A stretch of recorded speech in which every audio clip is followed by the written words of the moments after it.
Hi guys.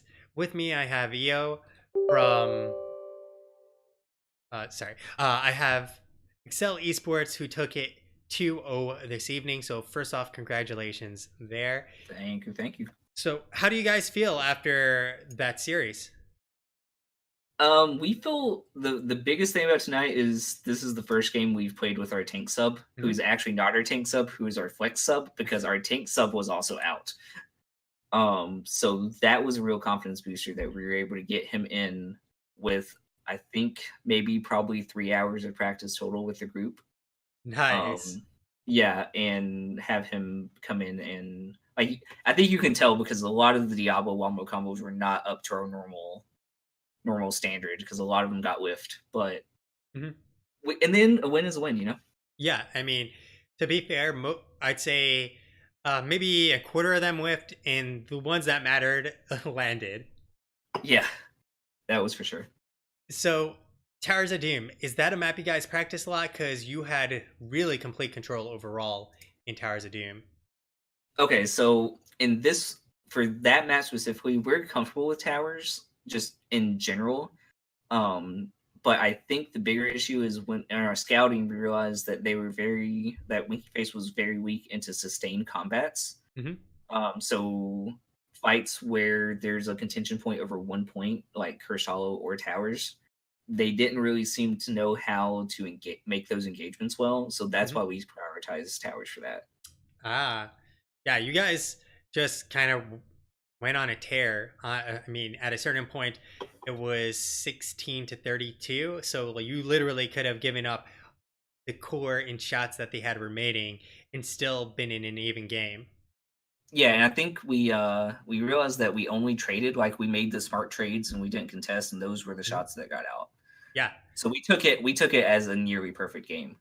yeah, I'd say you guys did exactly what I expected. While I was casting, I said you guys will just trade. You're up so much ahead. Like there's no reason to contest. If you're that far ahead, there's no pressure on you to actually try and get these objectives. Yeah. Now, And they played pretty passively there in the beginning too, mhm, which played to our strengths, I think.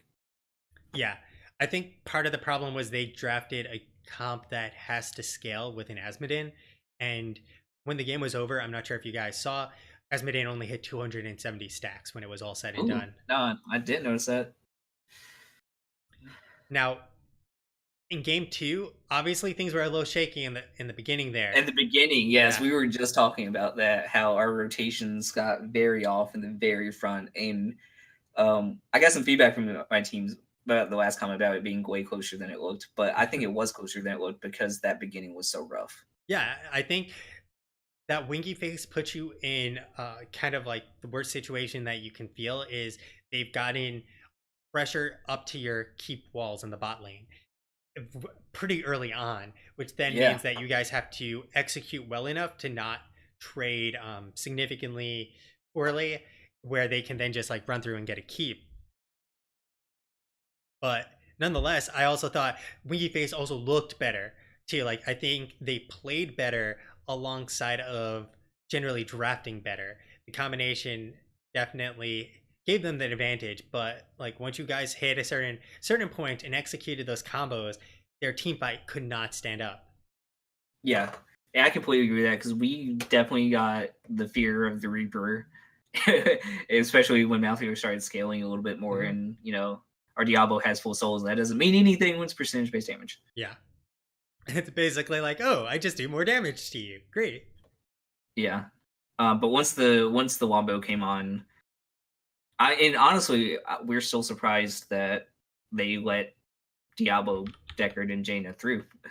Yeah. Uh, They gave you guys a lot of things very early. I also was kind of surprised that they themselves didn't opt for something like a Dahaka over the Meltdale, largely because it was still available. And despite on a pale horse, Dahaka can instantly, get anywhere he needs to be. Yeah, I think the bigger thing too was just last rights in general. Like I personally, as a Deckard player, am not comfortable playing into that, Hmm.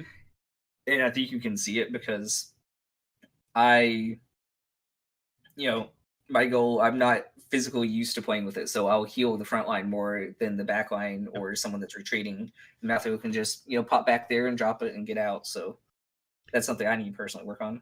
Yeah, it's also in that case, like even though they picked up the mouth I thought it was still intelligent because it's very hard for Decker Kane to really do anything against it. It's basically, well, I can throw some potions at you and hope that you heal up enough before the percent damage comes through. But it's not like an Ancestral or a Life Binder or Aegis. There's nothing there to Yeah, prevent the actual damage from and happening. the touch of death had really good effect onto Arsania. Like Arsania definitely was caught unawares of like him not healing himself quite as Mhm. much once he's with whirlwind. Um, so yeah, I think that last one was a lot closer match than it definitely showed in the end, like kill count. Yeah, it definitely did. So, how do you guys feel about this season? You guys are now 11-3, which is going to put you, I guess, in contention for third place right now in the season. Are you guys feeling like this is where you expect it to be for this season of NGS, or are you guys feeling like you're even outperforming? Well, I think we have two losses Mhm. against Team Scorpius, which is now at the bottom of the standings. And I think we sort of underestimated the bottom part of the ladder and tried to have a little too much fun with that game. And I think the game against Region Red was a fair loss. So all in all, I think we're good, but we also haven't gone up against House of Ches. We've scrimmed Give Me the D Shield to an even draw. Okay. So I think that's looking promising. And looking at House of Ches, I think the three of us, I think it's going to be good playoffs. That's for sure. Yeah. So I take it you guys are looking to go all the way. I mean, 9-3 in two of those losses you feel you could have taken, which would then put you at really at the top of the standings at this point in time if you didn't lose those two. Yeah. So how do you feel your team's done over the course of the season? Like, do you feel you guys are continuing to evolve as a team, get better and stronger? I think we're definitely, I mean, we're still definitely doing like straight up drills, like communication drills, stuff like that. And it's getting through slowly. I think you can my team yells at me all the time for reminding them on like the efficient ways to communicate and Hmm. the appropriate times to bring up stuff and how to appropriately ask like can I do this versus hey I'm already here good luck kind of thing, which I think I mean I don't know other teams comms but like Hmm. with Winky Face like in that the match with the Greymane, like it just seemed like he decided to flank by himself, and it didn't seem to work out that well for him. Yeah, I actually mentioned that during the cast. I thought it looked like communication issues in that you had like Greymane coming on in hot with the flank, and then 2D Moss off on an island without anyone able to come on in with him with the Johanna. And it's like your team is in one place and you're in another place. And as a tank player, especially as a Johanna, you have no way of engaging without running your face at him, which means Yeah, that exactly. That slow say, "I'm going to walk towards you. Here I come." yeah, exactly. So like there has to be a large disconnect there between what one part of the team wants to do and what the other part of the team wants to do. From One thing, my yeah, yeah. obviously eyes, since neither of us can actually hear what they've said in comms. But I think one thing I'm really proud of was tonight was how he handled the slow and steady and didn't throw there at the end. Hmm. Because I know there was a chance that we probably could have taken core one or two um, skirmishes earlier than what we did, but we really just it's all about that map score at the end, and we didn't want to throw. Okay. Yeah, because if you guys go back and watch, I will literally be saying, like, I don't know why you guys didn't end because you had 20 versus 18, 70% on the Punisher still. And if it was me doing shot calling, I would 100% be like, look for kills. If we get 2 kills, we end the game. If we don't, then we just walk away and we call it a day. Yeah, I know one thing historically, especially because when we do core pushes like that, Hmm. my team's very used to, especially with Deckard, with bottomless flask. And since the Uh, nerf, I've been trying to wean them off of that. And in scrims and other games, we've actually like had people die under tower shots before. So Yeah. without bottomless flask and with that engaged, that's why I decided to just to play it safe. Like we had total map dominance, and I, like you said earlier, we were winning the team fight. So if they tried to engage any team fight, we knew we could take them in that. So it was more of Hmm. a take the risk or do the like 110% sure win. Yeah, that makes sense. And I mean, when you guys got the triple keep, it was I basically said this is game. Like they either have to fight you on the shrine or they lose the game from the catapult pressure that's going to be literally on their core uh, very shortly. So even though you guys didn't end it when I thought you could have, you created a Yeah, it checkmate was a position. checkmate position, and that's exactly what that's exactly what it was. It was a hey, there's a 1% chance that we could lose, or Hmm. there's a 100% chance for checkmate. Yep. Like literally, if you guys all died, they would have to run from top to bottom to get to the keep and try and end the game, while a Punisher and catapults were walking to their core, which I don't think they would be able to outrace, especially with a Malthael who doesn't really siege and a Maiev who doesn't really siege. Yeah, and I think that's going back to the beginning, like our rotations being iffy. I think the thing, like once explosive errors came on, I think Mhm. that's when we recovered. Yeah, it's definitely the hard thing when your wave clear is basically Jaina and that's it. That's a thing that a lot of people I feel misconstrue about Hanzo is if you don't pick up the level 4, his wave clear is not that exceptional compared to a lot of other Exactly. heroes like Phoenix. Phoenix clears up, Maiev can actually clear pretty well, and obviously Johanna clears really well. Yep. So in that beginning, it was definitely rough, and they had the better of us there for sure. So, are you guys going to do anything in particular to try and like prep for the playoffs? Because I'm assuming that at this stage, based on like how well you've been performing, that we'll definitely see you in the playoffs. But do you have any special plans to prep for that? Not particularly. I mean, I think we do a good job scouting each week, and I think that's just going to continue. Okay, awesome. So, before we go, I'd like to give you the opportunity to do any shout outs. Okay, shout out for tonight definitely goes to and Poop Feast 420. And FYI, he was very excited that his name got to be officially casted tonight. He was literally giddy about it. I Um, mean, I actually really enjoyed having that. The puns write themselves. yeah.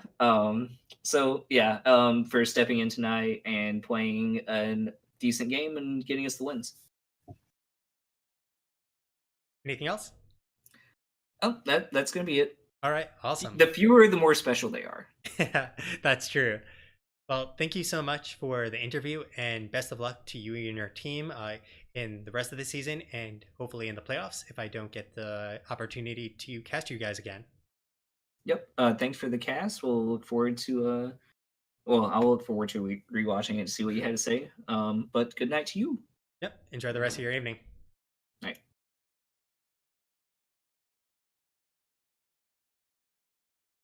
All right, guys. That's going to do it for this series between Accel eSports and Winky Face.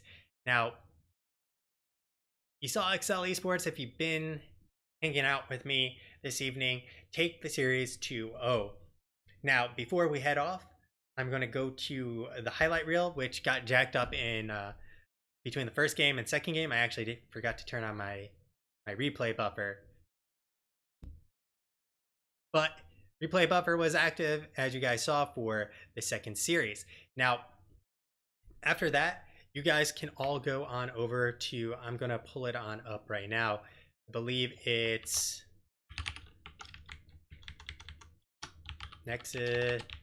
Nexus Gaming. Yeah, I think that's. Oh, what? There we go. Making sure it's actually that. Nope, it's not actually Nexus Gaming. Uh, Nexus Gaming Series. There we go. So Nexus Gaming Series has a game of the week being cast right now. I'm going to drop a link for it. The link, go ahead and jump on over there afterwards because Nexus Gaming wants to try and get partnered, and you can't technically go via hosting and rating. If you do host in raid, you're technically not going to have your viewers counted. So first things first, we'll go to the replays, and then I'm going to drop the link afterwards.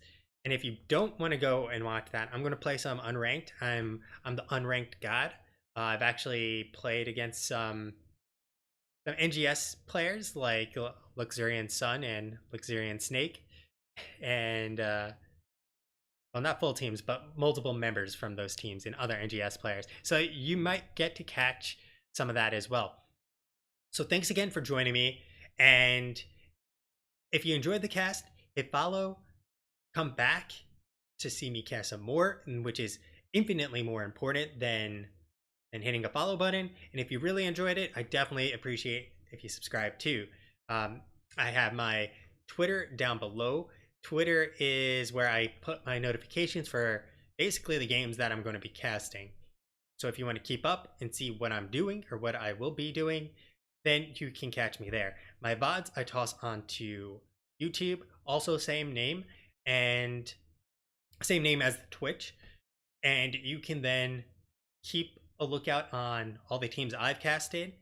You can get your replays once I put them up there, but I always notify the teams anyways. So thanks again, everyone. And if you don't stick around, enjoy the rest of your evening.